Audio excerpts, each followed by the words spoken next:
ओम श्री गणेशाय नमः। ओम श्री सरस्वत्यै नमः। ओम श्री गुरुभ्यो नमः। ओम शुक्लांबरधरं विष्णुं शशिवर्णं चतुर्भुजं प्रसन्नवदनं ध्यायेत् सर्वविघ्नोपशान्तये। यस्य द्विरदवक्त्राद्याः पारिषद्याः परश्शतं विघ्नं निघ्नन्ति सततं विश्वक्सेनं तमाश्रये। व्यासं वसिष्ठनप्तारं शक्तिः पौत्रमगल्मषं पराशरात्मजं वन्दे शुगतादन्तमोनिधिं। व्यासाय विष्णुरूपाय व्यासरूपाय विष्णवे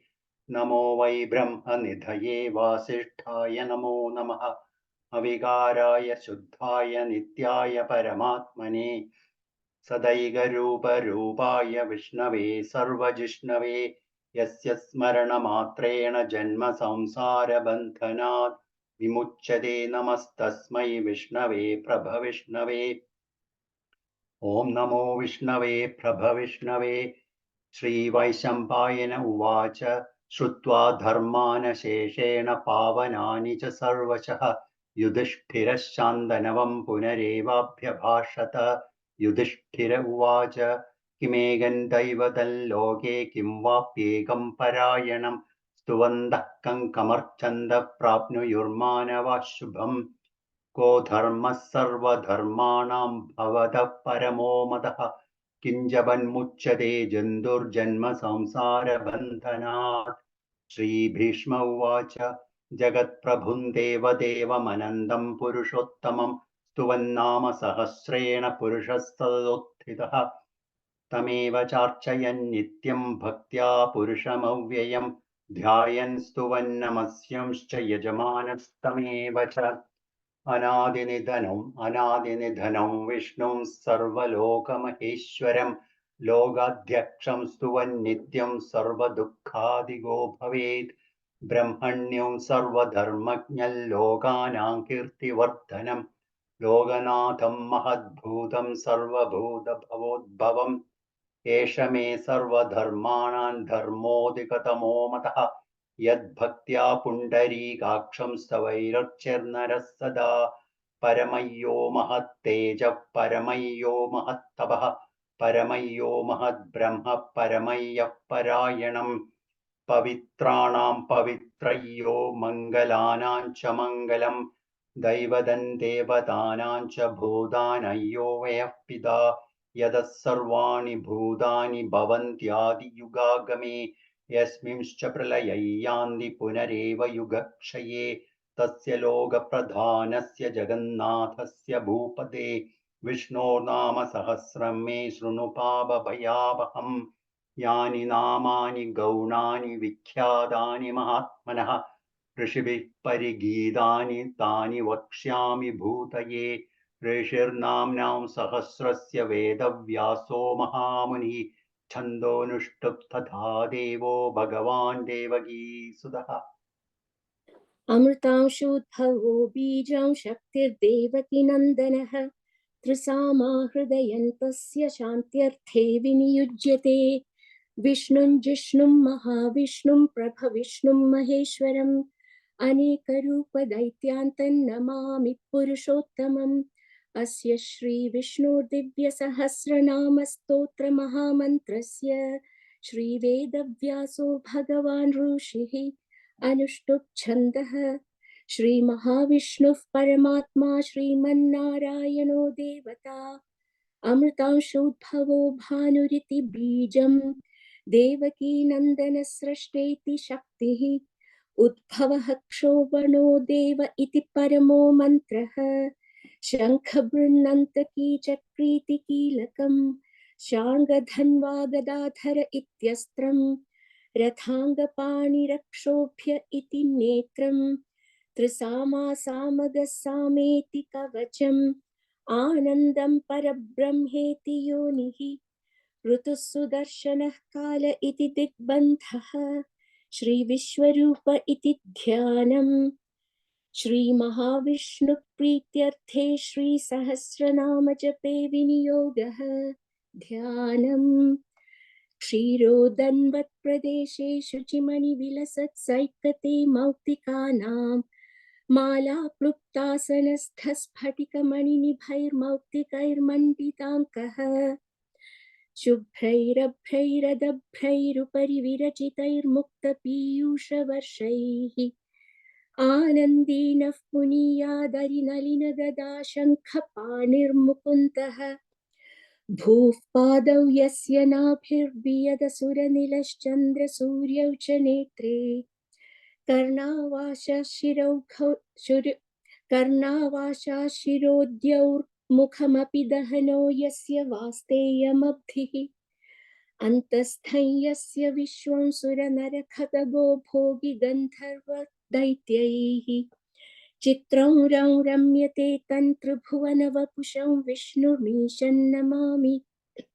ॐ नमो भगवते वासुदेवाय। शान्ताकारं भुजगशयनं पद्मनाभं सुरेशं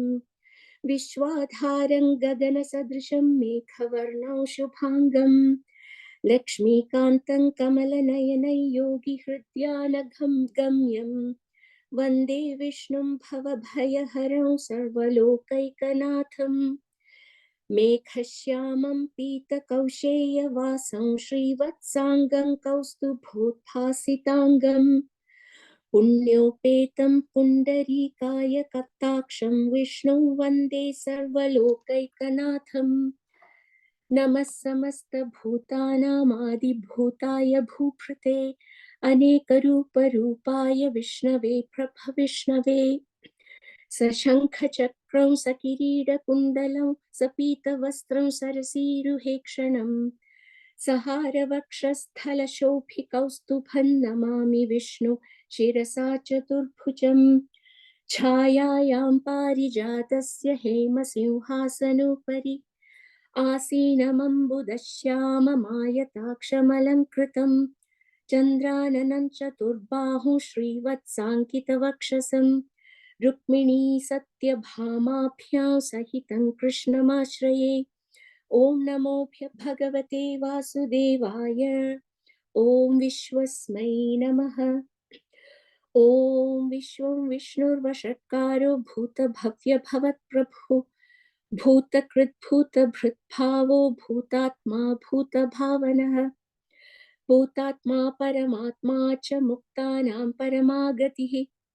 अव्ययः पुरुषः साक्षी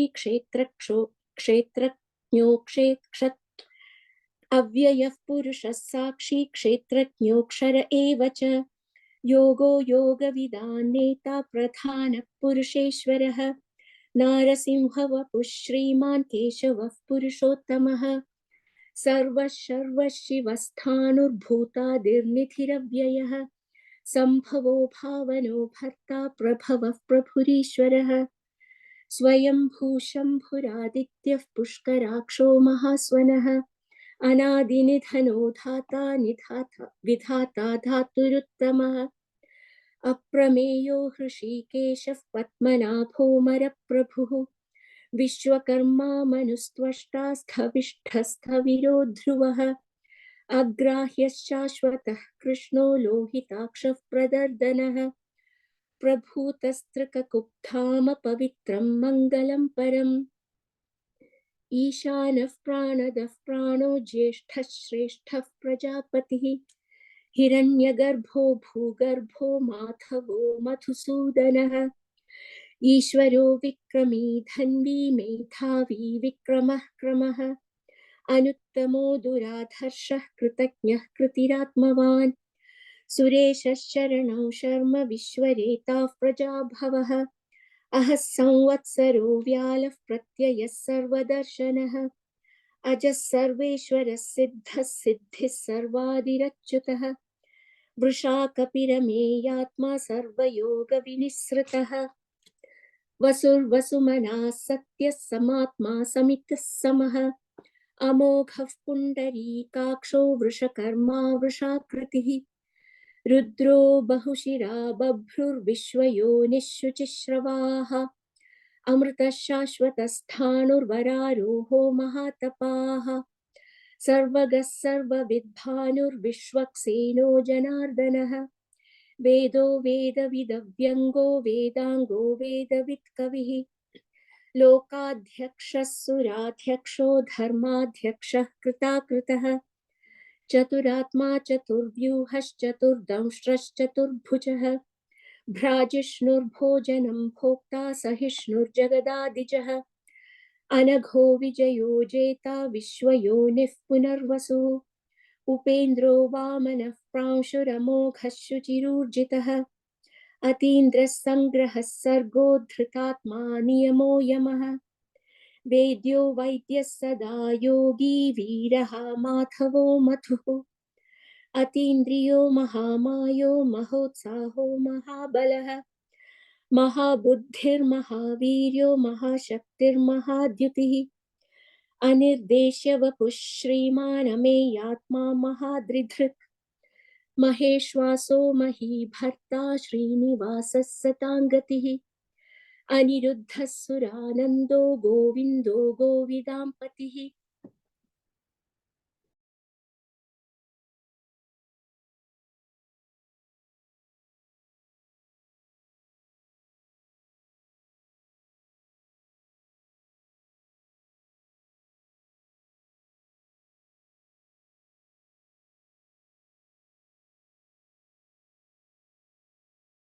Vinisha ji, you're muted.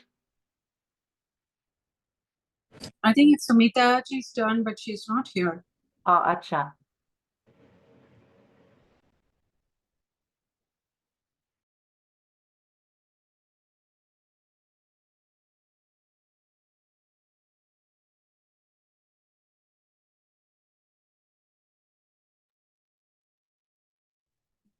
Shall I do the next 20 then? Go for it. I'll try. मरीचिर्दमनो हंसः सुपर्णो भुजगोत्तमः हिरण्यनाभः सुतपाः पद्मनाभः प्रजापतिः अमृत्युः सर्वदृक्सिंहः सन्धाता सन्धिमान् स्थिरः अजो दुर्मर्शनः शास्ता विश्रुतात्मा सुरारिः गुरुर्गुरुतमो धाम सत्यः सत्यपराक्रमः निमिषो निमिषस्रग्वी वाचस्पतिरुदारधीः अग्रणीर्ग्रामणी श्रीमान् न्यायो नेता समीरणः सहस्रमूर्धा विश्वात्मा सहस्राक्षः सहस्रपात् आवर्तनो निवृत्तात्मा संवृतः सम्प्रमर्दनः अहः संवर्तको वह्निरनिलो धरणीधरः सुप्रसादः प्रसन्नात्मा विश्वधृत् विश्वभुक् विभुः सत्कर्ता सत्कृतः साधुर्जह्नुर्नारायणो नरः असंख्येयो प्रमेयात्मा विशिष्टः शिष्टकृच्छुचिः सिद्धार्थः सिद्धसंकल्पः सिद्धिदः सिद्धिसाधनः वृषाही वृषभो विष्णुर्वृषपर्वा वृषोदरः वर्धनो वर्धमानश्च विविक्तः श्रुतिसागरः सुभुजो दुर्धरो वाग्मी महेन्द्रो वसुदो वसुः नैकरूपो बृहद्रूपः शिपिविष्टः प्रकाशनः ओजस्तेजोद्युतिधरः प्रकाशात्मा प्रतापनः रुद्धस्पष्टाक्षरो मन्त्रश्चन्द्रांशुर्भास्करद्युतिः अमृतांशोद्भवो भानुः शशबिन्दुः सुरेश्वरः औषधं जगतः सेतुः सत्यधर्मपराक्रमः भूतभव्यभवन्नाथः पवनः पावनो नलः कामः कामकृत्कान्तः कामः कामप्रदः प्रभुः युगादिकृद्युगावर्तो नैकमायो महाशनः अदृश्यो व्यक्तरूपश्च सहस्रजिदनन्दचित् इष्टो विशिष्टः शिष्टेष्टः शिखण्डी नहुषो वृषः क्रोधः क्रोधकृत्कर्ता विश्वबाहुर्महीधरः अच्युतः प्रथितः प्राणः प्राणदो वासवानुजः अपानिधिरधिष्ठानमप्रमत्तः प्रतिष्ठितः स्कन्दधरो धुर्यो वरदो वायुवाहनः वासुदेवो बृहद्भानुरादिदेवः पुरन्दरः अशोकस्तारणस्तारः शूरः शौरिर्जनेश्वरः अनुकूलश्च पद्मी पद्मनिभेक्षणः पद्मनाभोरविन्दाक्षः पद्मगर्भः शरीरभृत् महर्धिर्वृद्धो वृद्धात्मा महाक्षो गरुडध्वजः अतुलः शरभो भीमः समयज्ञो हविर्हरिः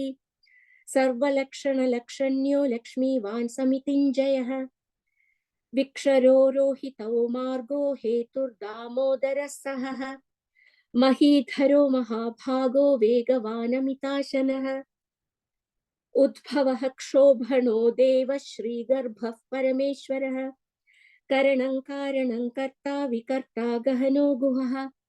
व्यवसायो व्यवस्थानः संस्थानस्थानदो ध्रुवः परर्धिः परमस्पष्टस्तुष्टः तुष्टः पुष्टः शुभेक्षणः रामो विरामो विरजो मार्गो नेयो नयो नयः वीरशक्तिमतां श्रेष्ठो धर्मो धर्मविदुत्तमः वैकुण्ठः पुरुषः प्राणः प्राणदः प्रणवः पृथुः हिरण्यगर्भः शत्रुघ्नो व्याप्तो वायुरधोक्षजः ऋतुः सुदर्शनः कालः परमेष्ठी परिग्रहः उग्रः संवत्सरो दक्षो विश्रामो विश्वदक्षिणः विस्तारस्थावरस्थाणुः प्रमाणं बीजमव्ययम् अर्थोऽनर्थो महाकोशो महाभोगो महाधनः अनिर्विण्णस्थविष्ठो भूर्धर्मयूपो महामखः नक्षत्रनेमिर्नक्षत्रिक्षमः क्षामः समीहनः यज्ञयुज्यो महाज्यश्च यज्ञयुज्यो महेज्यश्च क्रतुः सत्रं सताङ्गतिः सर्वदर्शी विमुक्तात्मा सर्वज्ञो ज्ञानमुत्तमम् सुव्रतः सुमुखः सूक्ष्मः सुघोषः सुखदः सुहृत् मनोहरो जितक्रोधो वीरबाहुर्विदारणः स्वापनः स्ववशो व्यापी नैकात्मा नैककर्मकृत् वत्सरो वत्सलो वत्सी रत्नगर्भो धनेश्वरः धर्मगुप्त धर्मकृत् धर्मी सदत्सक्षरमक्षरम् अभिज्ञाता सहस्रांशुर्विधाता कृतलक्षणः गभस्तिनैमिः सत्त्वस्थः स्युः भूतमहेश्वरः आदिदेवो महादेवो देवेशो देवभृद्गुरुः उत्तरो गोपतिर्गोप्ता ज्ञानगम्यः पुरातनः शरीरभूतभृद्भोक्ता कपीन्द्रो भूरि दक्षिणः सोमपौमृतपः सोमः पुरुजित्पुरुषोत्तमः विनयो जय सत्यसन्धो दाशार्हः सात्वतां पतिः जीवो विनयिता साक्षी मुकुन्दो मितविक्रमः स्वक्षस्वङ्गशतानन्दो नन्दिर्ज्योतिर्गणेश्वरः विजितात्मा विधेयात्मा सत्कीर्तिश्चिन् संशयः उदीर्णः सवतश्चक्षुरनीशः शाश्वतस्थिरः भूषयो भूषणो भूतिर्विशोकशोकनाशनः अर्चिष्मानर्चितः कुम्भो विशुद्धात्मा विशोधनः अनिरुद्धो प्रतिरतः प्रद्युम्नो मितविक्रमः कालनेमिनिहावीरः शौरिर्शूरजनेश्वरः त्रिलोकात्मा त्रिलोकेशः केशवः केशिहा हरिः कामदेवः कामपालः कामी कान्तकृतागमः अनिर्देशवपुर्विष्णुर्वीरुनन्तो धनञ्जयः ब्रह्मण्यो ब्रह्मकृत् ब्रह्मा ब्रह्म ब्रह्मविवर्धनः ब्रह्मविद् ब्राह्मणो ब्रह्मी ब्रह्मज्ञो ब्राह्मणप्रियः महाक्रमो महाकर्म महातेजा महोरगः महाक्रतुर्महायज्वा महायज्ञो महाहविः स्तव्यस्तव प्रियस्तोत्रं स्तुतिस्तोतारणप्रियः पूर्णः पूरयिता पुण्यः पुण्यकीर्तिरनामयः मनोजस्वस्थितकरो वसुरेता वसुप्रदः वसुप्रदो वासुदेवो वसुमना हविः सद्गतिः सकृतिः सत्ता सद्भूतिः सत्परायणः शूरसेनो युधुश्रेष्ठः सनिवासः सुयामुनः भूता वासुदेवः सर्वासु निलयो नलः दर्पः दर्पदो दृप्तो दुर्धरोऽथा पराजितः विश्वमूर्तिर्महामूर्तिर्दीप्तमूर्तिरमूर्तिमान् अनेकमूर्तिरव्यक्तः शतमूर्तिः शताननः एकोनैकसवः कः यतत्पदमनुत्तमम् लोकबन्धुर्लोकनाथो मधवो भक्तवत्सलः सुवर्णवर्णो हेमाङ्गो वरङ्गश्चन्दनाङ्गदी वीरः विषमः शून्यो घृताशीरचलश्चलः अमानी मानदो मान्यो लोकस्वामी त्रिलोकधृत् सुमेधामितजो धन्यः सत्यमेधा धराधरः तेजो वृषो द्युतिधरः सर्वशस्त्राभृताम्बरः प्रग्रहो निग्रहो व्याघ्रो नेकशृङ्गो गदाग्रजः चतुर्मूर्तिश्चतुर्बाहुश्चतुर्व्यूहश्चतुर्गतिः चतुरात्मा चतुर्भावश्चतुर्वेदविदेकपात् समावर्तो निवृत्तात्मा दुजयो दुरतिक्रमः दुर्लभो दुर्गमो दुर्गो दुरावासो दुरारिः शुभांगो लोकसारंगस् सुतन्तुस्तन्तुवर्धनः इन्द्रकर्मा महाकर्मा कृतकर्मा कृतागमः उद्भवः सुन्दरः सुन्दो रत्ननाभः सुलोचनः आर्को वाजसनः शृङ्गी जयन्तः सर्वविजयी सुवर्णबिन्दुरक्षोभ्यः सर्ववागीश्वरेश्वरः महाहृदो महागर्तो महाभूतो महानिधिः कुमुदः कुन्दरः कुन्दः पर्जन्यः पावनो नीलः अमृताशोऽमृतवपुः सर्वज्ञः सर्वतोमुखः सुलभः सुवृतः सिद्धः शत्रुजित् शत्रुतापनः व्याघ्रोधो धुम्बरोऽश्वत्थश्चाणूरान्ध्र निषूधनः सहस्रार्चिः सप्तजीपः सप्तेधा सप्तवाहनः अमूर्तिरनघोचिन्त्यो भयकृत्भयनाशनः अनुर्वृतः कृशष्टुलो गुणभृन्निर्गुणो महान् अधृतः स्वधृतः स्वास्य प्राग्वांशो वर्धनः भारभृत्कथितो योगी योगीशः सर्वकामदः आश्रमश्रमणः क्षामः सुपर्णो वायुवाहनः धनुर्धरो धनुर्वेदो दण्डोदयमितादमः अपराजितः सर्वशः नियन्ता नियमो यमः सत्त्ववान् सात्विकः सत्यः सत्यधर्मपरायणः अभिपारः प्रिहारोह प्रियकृत् प्रीतिवर्धनः विहा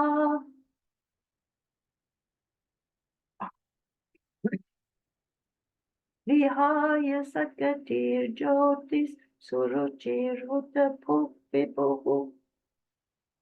रविर्विरोचनः सूर्यः सविता रविलोचनः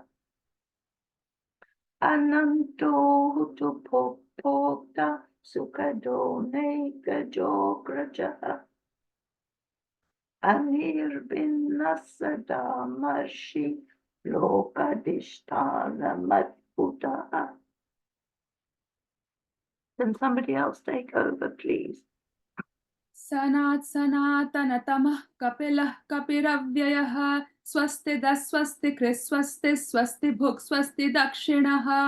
अरौद्रः कुण्डली चक्री विक्रम्यूर्जित शासनः शब्दातिगः शब्दसः शिशिरः शर्वरीकरः अक्रूरः पेशलो दक्षो दक्षिणः क्षमिणां वरः विद्वत्तमो वीतभयः पुण्यश्रवणकीर्तनः उत्तारणो दुष्कृतिः पुण्यो दुःस्वप्ननाशनः वीरः रक्षणः सन्तो जीवनः पर्यवस्थितः अनन्तरूपोऽनन्तश्रेर्जितमन्युर्भयापहः चतुरस्रो गभीरात्मा विदिशो व्यादिशो दिशः अनादिर्भूर्भुवो लक्ष्मी सुविरो रुचिराङ्गदः जननो जनजन्मादिर्भीमो भीमपराक्रमः आधारनिलयो धाता पुष्पहासः प्रजागरः ऊर्ध्वगः सत्पथाचारः प्राणदः प्रणवः पणः प्रमाणं प्राणनिलयः प्राणभृत् प्राणजीवनः तत्त्वं तत्त्वविदेकात्मा जन्म मृत्युजरातिगः भूर्भुवस्वस्तरुस्तारः सविता प्रपितामहः यज्ञो यज्ञपतिर्यज्वा यज्ञाङ्गो यज्ञवाहनः यज्ञभृत् यज्ञकृत् यज्ञी यज्ञभुक् यज्ञसाधनः यज्ञान्तकृत् यज्ञगुह्यमन्नमन्नाद एव च आत्मयोनिस्वयं जातो वैखानः सामगायनः देवकीनन्दनः स्रष्टा क्षितीशः पापनाशनः शङ्खभृन्नन्दकी चक्री शार्ङ्गधन्वा गदाधरः रथाङ्गपाणिरक्षोभ्य सर्वप्रहरणायुधः श्री सर्वप्रहरणायुध ओं नमः इति वनमाली गदी शार्ङ्गी शङ्खी चक्री च नन्दकी श्रीमान् नारायणो विष्णुर्वासुदेवोऽभिरक्षतु वनमाली गदी शार्ङ्गी शङ्खी चक्री च नन्दकी श्रीमान् नारायणो विष्णुर्वासुदेवोऽभिरक्षतु वनमाली गदी शार्ङ्गी शङ्खी चक्री च नन्दकी श्रीमान् नारायणो विष्णुर्वासुदेवोऽभिरक्षतु श्रीवासुदेवोऽभिरक्षतु ओं नमः इति श्रीभीष्म उवाच इतीदं कीर्तनीयस्य केशवस्य महात्मनः नाम्नौ सहस्रं दिव्यानाम् अशेषेण प्रकीर्तितं यैदं शृणुया नित्यं यश्चापि परिकीर्तयेत् नाशुभं प्राप्नुयात् किञ्चित् सौमुत्रेह च मानवः वेदान्तको ब्राह्मणः स्यात् क्षत्रियो विजयी भवेत् वैश्यो धन समृद्धः स्यात् शूद्रः सुखमवाप्नुयात् धर्मार्थी प्राप्नुयात् धर्म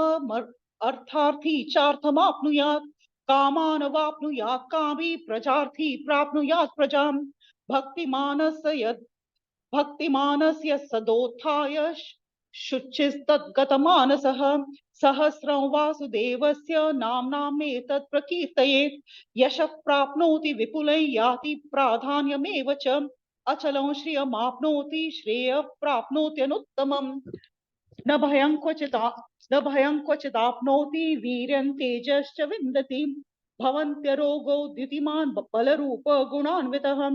रोगार्थमुच्यते रोगात् बद्धो मुच्येत बन्धनात् भयान् मुच्येत भीतस्तु मुच्येतापन आपदः दुर्गाण्यतितरत्याशु पुरुषः पुरुषोत्तमम् स्तुवन्नाम सहस्रेण नित्यं भक्ति समन्वितः वासुदेवाश्रयो मर्त्यो वासुदेव परायणः सर्व पाप विशुद्धात्मा याति ब्रह्म सनातनम् न वासुदेवो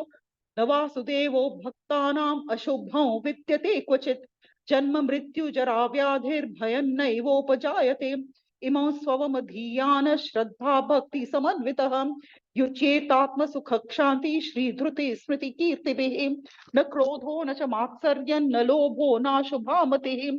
भवन्ति कृत पुण्यानां भक्तानां पुरुषोत्तमे द्यौस चंद्रार्क नक्षत्र खंदिशो भूर्महो दधिः वासुदेवस्य वीरेण विधृतानि महात्मनः ससुरासुर गंधर्वं सयक्षोरगराक्षसं जगद्वशे वर्तेदं कृष्णस्य सचराचरम् इन्द्रियाणि मनोबुद्धिस्तत्त्वं तेजो बलं धृतिः वासुदेवात्मकान्यान्युः क्षेत्रं क्षेत्रज्ञ एव च सर्वागमानमाचार प्रथमं परिकल्पते आचार प्रभवो धर्मो धर्मस्य प्रभरच्युतः ऋषयः पितरो देवा महाभूतानि धातवः जंगमा जंगमं चेदं जगन्नारायणोद्भवम् योगो ज्ञानं तथा सांख्यो विद्या शिल्पादि कर्म च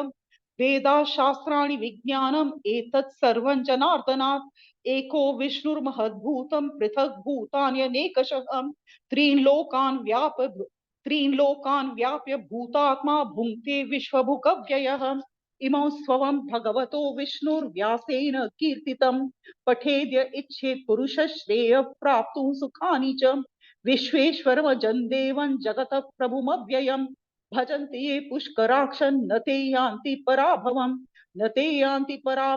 ॐ नमः इति अर्जुनोवाच पद्मपत्र विशालाक्ष पद्मनाभ सुरोत्तम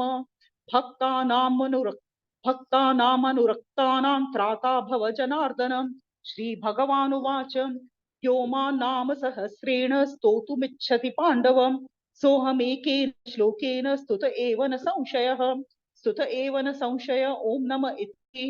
व्यासोवाच वासनाद् वासुदेवस्य वासितं भुवनत्रयं सर्वभूतनिवासोऽसि वासुदेवो नमोऽस्तुते श्रीवासुदेवो नमस्तुत ॐ नमः इति पार्वत्योवाच केनोपायेन लघुना विष्णोर्नाम सहस्रकं पठ्यते पंडितैर्नित्यं श्रोतुमिच्छाम्यहं प्रभो ईश्वरोवाच श्रीराम राम रामेति रमे रामे मनोरमे सहस्रनाम तत्तुल्यो राम नाम वरानने श्रीराम राम रामेति रमे रामे मनोरमे सहस्रनाम तत्तुल्यो राम नाम वरानने श्रीराम राम रामेति रमे रामे मनोरमे सहस्रनाम तत्तुल्यो राम नाम वरानने श्रीराम नाम वरानन ओम नमः इति ब्रह्मोवाच नमोऽस्तुवन्ताय सहस्रमूर्तये सहस्रपादाक्षिशिरोरुभाहवे सहस्रनाम्ने पुरुषाय शाश्वते सहस्रकोटियुगधारिणे नमः श्री सहस्रकोटियुगधारिणे ओम नमः इति संजय उवाच यत्र योगेश्वर कृष्णो यत्र पार्थो धनुर्धरः तत्र श्रीर्विजयो भूतिर्ध्रुवानीतिर्मतिर्मम श्रीभगवानुवाच अनन्याः चिन्तयन्तो मां ये जनाः पर्युपासते तेषां नित्याभियुक्तानां योगक्षेमो वहाम्यहम् परित्राणाय साधूनां विनाशाय च दुष्कृतां धर्म संस्थापनार्थाय संभवामि युगे युगे आर्ता विषन्नाः शिशिलाश्च भीताः घोरेषु च व्याधिषु वर्तमानाः संकीर्तये नारायण शब्दमात्रं विमुक्त दुःखा सुखिनो भवन्ति कायेन वाचा मनसेन्द्रियैर्वा बुद्ध्यात्मना वा प्रकृते स्वभावात् करोमि यद्यत् सकलं परस्मै नारायण येति समर्पयामि ओम इति श्री महाभारते षट्सहस्रिकायां संहितायां वैयासिक्यां आनुशासनिक पर्वणि श्री भीष्म युधिष्ठिर संवादे श्री विष्णु सहस्रनाम स्तोत्रं संपूर्णम् यदक्षर पदभ्रष्टं मात्राहीनं तु यद्भवेत् तत्सर्वं क्षम्यतां देव नारायणो नमोऽस्तुते विसर्ग बिंदु मात्राणि पदपादाक्षराणि च न्यूनानि चातिरिक्तानि क्षमस्व पुरुषोत्तमः अन्यथा शरणं नास्ति त्वमेव शरणं मम तस्मात् कारुण्य भावेन रक्ष रक्ष जनार्दन ओम पूर्णमद पूर्णमिदं पूर्णात् पूर्णमुदच्यते पूर्णस्य पूर्णमादाय पूर्णमेवावशिष्यते ओम शांति शांति शांति हरि ओम श्री गुरुभ्यो नमः हरि ओम श्री कृष्णार्पणमस्तु।